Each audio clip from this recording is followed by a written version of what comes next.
नमस्कार, मैं प्रियंका। आप देख रहे हैं 4 PM, जहां एक तरफ सुप्रीम कोर्ट में सुनवाई चल रही है। ईवीएम हैकिंग और चुनाव आयोग के खिलाफ जो याचिका दायर की गई है, उस पर सीजेआई चंद्रचूड़ सुनवाई कर रहे हैं। वहीं दूसरी तरफ जिन सुप्रीम कोर्ट के सीनियर वकीलों ने ये याचिका दाखिल की है, खबरें निकलकर सामने आई हैं कि उन्हें डराया जा रहा है, धमकाया जा रहा है, डिटेन तक किया जा रहा है। आपको बता दें कि सुप्रीम कोर्ट में सुनवाई कोई और नहीं, सीजेआई चंद्रचूड़ की खंडपीठ कर रही है। खबर निकलकर सामने आई है कि चुनाव आयोग को नोटिस तक जारी कर दिया गया है और सवाल किया गया है कि डुप्लीकेट वोटर्स को लेकर आखिर आपने क्या किया है। जहां एक तरफ सुप्रीम कोर्ट से नोटिस निकला है, वहीं दूसरी तरफ खबर निकलकर सामने आई है कि चुनाव आयोग की तरफ से 1.5 करोड़ वोटर्स को 2024 लोकसभा चुनाव की वोटर लिस्ट से हटा दिया गया है। तो ये संयोग है या फिर कि प्रयोग है, ये आप तय कीजिएगा। लेकिन सवाल तो खड़ा ही होता है कि दाल में कुछ काला है या फिर कि पूरी की पूरी दाल ही काली है। तो यहाँ पर क्या सच्चाई है, क्या झूठ है और सुप्रीम कोर्ट की सुनवाई में क्या कुछ हुआ है, समझने के लिए और चर्चा करने के लिए हमारे साथ जुड़ रहे हैं सुप्रीम कोर्ट के सीनियर वकील और उसी के साथ सोशल एक्टिविस्ट महमूद प्राचा जी।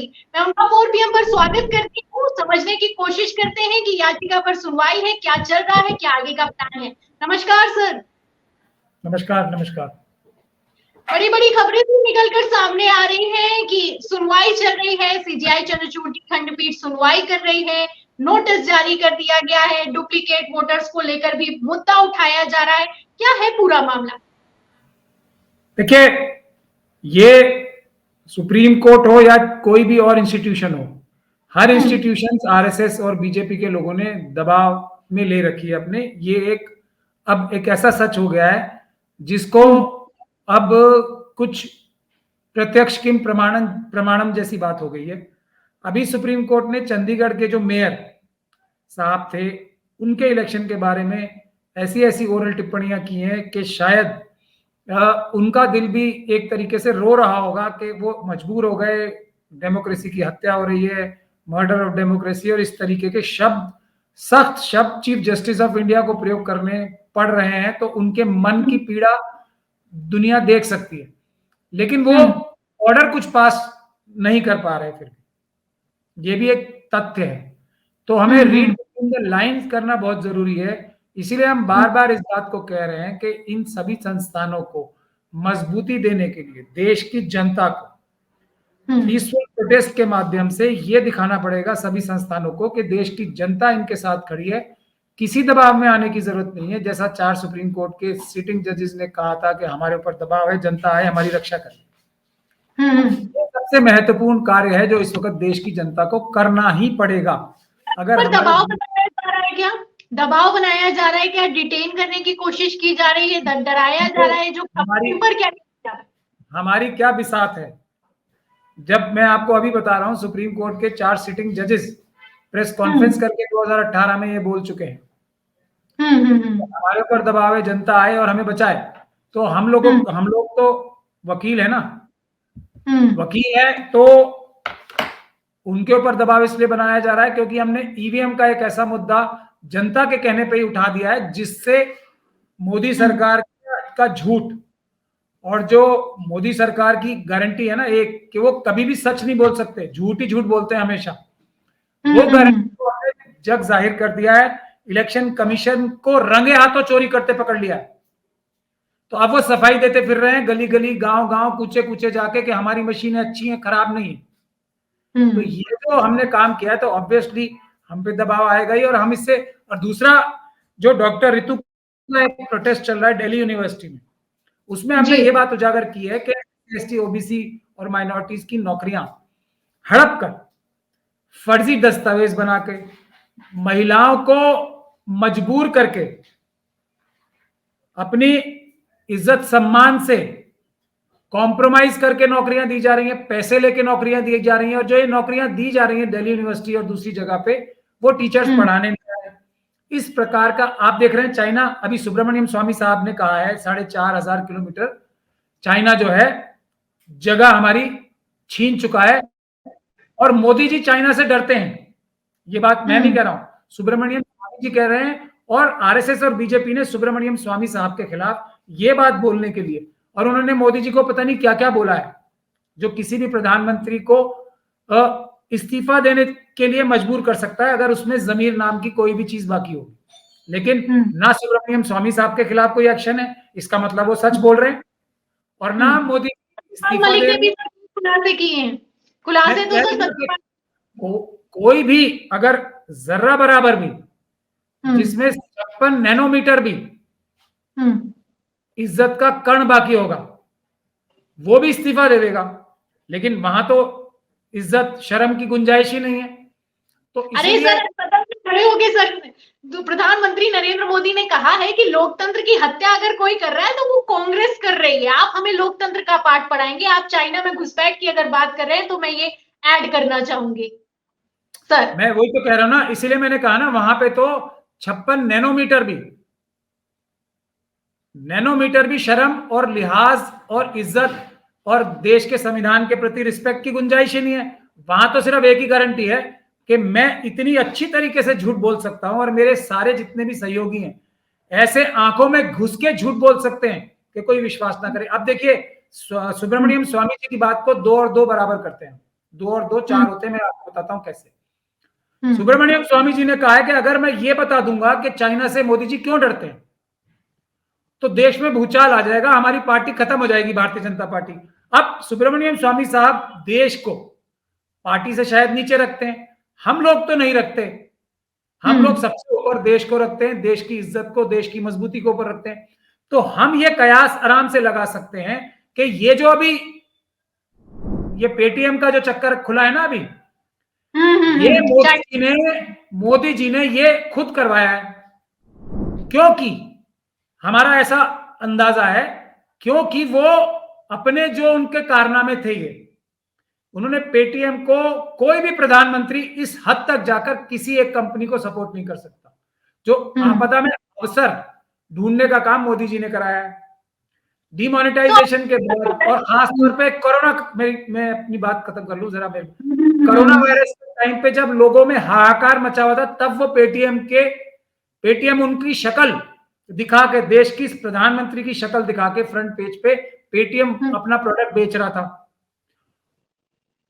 और 2018 से, आप सुन लीजिए ध्यान से, 2018 से रिजर्व बैंक ऑफ इंडिया, क्योंकि अपनी भी तो जान बचानी होती है ना उन्हें, तो वो उनको नोटिस दे रहा था कि आप ये काम गलत कर रहे हो, केवाईसी नहीं कर रहे, आप देश की जनता का जो डेटा है वो चाइना को बेच रहे हो, हमारे देश के जनता के एक एक सबूत चाइना को दे रहे हैं, आप जो है यहां से हवाला का कारोबार कर रहे हैं। ऐसे notice reserve Bank of India 2018 से दे रहा था। मोदी जी 2023 के मार्च अप्रैल तक उत्तराखंड में जाके पेटीएम की तारीफ करके आए हैं अपने एक प्रोग्राम में, और लगातार कर रहे हैं। और 2018 से कंटिन्यूअस, 2018 में, 2022 में, 2023 में, और अब 2024 में भी 31 जनवरी को पेटीएम के खिलाफ रिजर्व बैंक ऑफ इंडिया बार बार ऐसी चिट्ठियां लिख रहा था कि ये सब मनी लॉन्ड्रिंग हो रही है, ये फ्रॉड कर रहे हो, आप पैसा चुरा रहे हो, ये सब चिट्ठियां उनको दे रहे थे, और प्रधानमंत्री उनकी लगातार तारीफ कर रहे थे। तो शायद सुब्रमण्यम स्वामी जी, और ये पेटीएम कंपनी किसकी है? ये चाइना की। जैक मा एक व्यक्ति हैं जो चाइनीज, जो वहां की कम्युनिस्ट पार्टी ऑफ चाइना के कनेक्टेड व्यक्ति हैं, और जो चाइनीज पीपल्स लिबरेशन आर्मी है उसके कनेक्टेड व्यक्ति हैं। ये फ्रंट कंपनी है अलीबाबा, जो जैक मा की कंपनी है, और एंट जो इंडिया में उसकी सब्सिडी है, जिसके थ्रू उसने ये एक विजय शंकर शर्मा साहब नाम के आदमी से, जिनका मोदी जी से घनिष्ठ संबंध है, मोदी जी के, दया डानी जी के और मोदी जी के, उनके थ्रू देश के लोगों से अरबों खरबों रुपया लूटा और ले गए और चाइना की फौज को दिया। ये हमारा इल्जाम है, मोदी जी इसको मना करें। लाखों करोड़ रुपए का घपला मोदी जी की नाक के नीचे नहीं, मोदी जी के सहयोग से हो रहा है, उसमें नहीं करेगी। क्यों? क्योंकि इनके पास ईवीएम है, जनता के पास वोट है, मोदी जी के पास ईवीएम है। वोटों की ताकत तो कोई नहीं रखने देंगे अगर ईवीएम से चुनाव होते हैं। और पेपर बैलेट से, जो आपने चंडीगढ़ में देखा, जब ये पेपर बैलेट से इनके लोग, ये समझ लीजिए आप, चीफ इलेक्शन कमीशन और रिटर्निंग ऑफिसर जो चंडीगढ़ के थे, एक बराबर मान के चलना पड़ेगा हमें। आज हमारा पूरा इलेक्शन कमीशन ऑफ इंडिया जो है, वो उसकी एक मिसाल है जो चंडीगढ़ के रिटर्निंग ऑफिसर थे, जिसके बारे में चीफ जस्टिस साहब ने कहा है कि ये मर्डर ऑफ डेमोक्रेसी है। इलेक्शन कमीशन ऑफ इंडिया वही है, बिल्कुल वही है जो रिटर्निंग ऑफिसर चंडीगढ़ के हैं, वही हरकतें वो कर रहे हैं और वही हरकतें इलेक्शन कमीशन करेगा। और इलेक्शन कमीशन तो आप समझ लीजिए आप इस बात को, इलेक्शन कमीशन को तो आप पकड़ भी नहीं पाएंगे अगर ईवीएम से चुनाव हुआ, क्योंकि आपके पास पेपर बैलेट पे कम से कम चोरी पकड़ने का तो मौका है, उसके पास तो आपको चंडीगढ़ की अगर बात की जाए तो वीडियो निकलकर सामने आ गया, न जाने कितने ऐसी चीजें हैं जो कि रिकॉर्ड ही नहीं हो पाती हैं, सुप्रीम कोर्ट तक पहुंच ही नहीं पाती हैं। आपने जैसा कि कहा इनके पास ईवीएम है, ईवीएम की ताकत के दम पर दावे भी किए जा रहे हैं कि 370 भारतीय जनता पार्टी, 400 पार इस बार एनडीए होने वाली है। तो फिलहाल सर ये तो हुई पेटीएम की बात, जो कि जिसको लेकर आपने सीनियर वकील हैं, लीगल एडवाइस दी है, और उसी के साथ चाइना की बात की है। अब सर लौटती हूँ वापस जो याचिका दाखिल की गई है उस पर। भानु प्रताप सिंह जी का बयान निकलकर सामने आया है कि डुप्लीकेट वोटर्स तैयार किए जा रहे हैं। ये डुप्लीकेट वोटर्स काम करते हैं, जो चुनाव आयोग फेजेस में चुनाव करवाता है, एक ही वोटर हर एक फेज में वोट करता है और इनकी संख्या लाखों की तादाद में है। इसके ये जो डुप्लीकेट वोटर्स हैं, ये भारतीय जनता पार्टी के पक्ष में वोट करते हैं और इन्हीं डुप्लीकेट वोटर्स को लेकर चुनाव आयोग जवाब देने के लिए तैयार नहीं है। सर सीजीआई चंद्रचूड़ सुनवाई कर रहे हैं, जब मामला निकलकर सामने आया कि जवाब देने के लिए चुनाव आयोग तैयार नहीं है, तो नोटिस तो जारी कर दिया गया है, लेकिन इसी बीच एक खबर निकलकर से सामने आई है कि डुप्लीकेट वोटर्स को लेकर तो नहीं, फिलहाल उन्होंने कहा है कि जिन लोगों की मृत्यु हो चुकी है या फिर की जो प्रदेश के बाहर है, उसमें से 1.5 करोड़ यानी कि 1.66 करोड़ लोगों को वोटर लिस्ट से बाहर कर दिया गया है। एक तरफ सर सुनवाई चली, यहाँ पर सोचने वाली बात यह है, सवाल यहाँ पर खड़ा हो जाता है, संशय भाव यहाँ पर आता है कि एक तरफ सुप्रीम कोर्ट में सुनवाई हो रही है, मांग हो रही है डुप्लीकेट वोटर्स को लेकर, वहीं दूसरी तरफ अगले ही दिन ये खबर निकलकर सामने आई। अब इसको समझाइए सर, ये क्या चल रहा है? देखिए, ये मैंने आपको एग्जाम्पल देके समझा ही दिया है कि जैसे ईमानदार वो रिटर्निंग ऑफिसर चंडीगढ़ के थे, वैसे ईमानदार तीनों इलेक्शन कमीशन के मेंबर्स हैं। क्योंकि समझ लीजिए मैं क्यों कर रहा हूं, मैं लॉजिक से बात कर रहा हूं, सिर्फ मैं कोई भी अपना ओपिनियन नहीं थोपता हूं, मैं लॉजिक से बात कर रहा हूं। चुनाव आयोग को ये एलिगेशन पता लग गई कि 1.5 करोड़ वोटर्स के साथ ऐसा हुआ। मैं ये मान के चल रहा हूं कि चुनाव आयोग जो है वो अपनी ड्यूटी, जो धारा 21 के तहत उनकी ड्यूटी है ना, धारा 21 के तहत ड्यूटी है चुनाव आयोग की, preparation and revision of electoral rolls. हर आम चुनाव से पहले वोटर लिस्ट है उसको रिवाइज करना और उसको प्रिपेयर करना, तैयार करना, ये इलेक्शन कमीशन की जिम्मेदारी है सेक्शन 21 में। मैं ये सोच रहा हूं कि चलिए ये बेईमानी नहीं की इन्होंने, मैं इनको बेनिफिट ऑफ डाउट देना चाहता हूं, आज अच्छे मूड में हूं इसलिए। मैं इनको ये नहीं कह रहा कि इन्होंने चोरी जानबूझ के नरेंद्र मोदी जी और आरएसएस के कहने पे की है, मैं ये नहीं कह रहा, क्योंकि मैं आज अच्छे मूड में हूं।